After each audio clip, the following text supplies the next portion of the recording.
عندي سؤال شكله حلو، فكرته حلوة ولذيذة. السؤال ده اللي هو على الفورس سؤال قديم. بصوا كده، هنا أنا عندي في واير مايل عامل أنجل مع الماجنتيك فيلد. أعمل إيه فيه؟ وبيقول لي هات لي الدايركشن. سيبك من الميل سهل، الفورس بتساوي بي اي ال ساين ثيتا. لما يقول لي هات لي الدايركشن، قوم أعمل إيه؟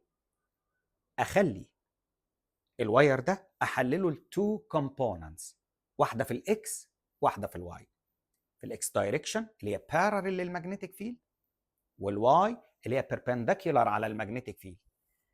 الكومبوننت اللي بارالل للمagnetic فيلد الفورس فيها بزيرو، يبقى انا عايز الكومبوننت البيربنديكولار واطبق فليمنج ليفت هاند رول على البيربنديكولار كومبوننت. وبكده يبقى عرفنا نعمل ايه لو مديني واير مايل على الماجنتيك فيلد. اوعوا تنسوا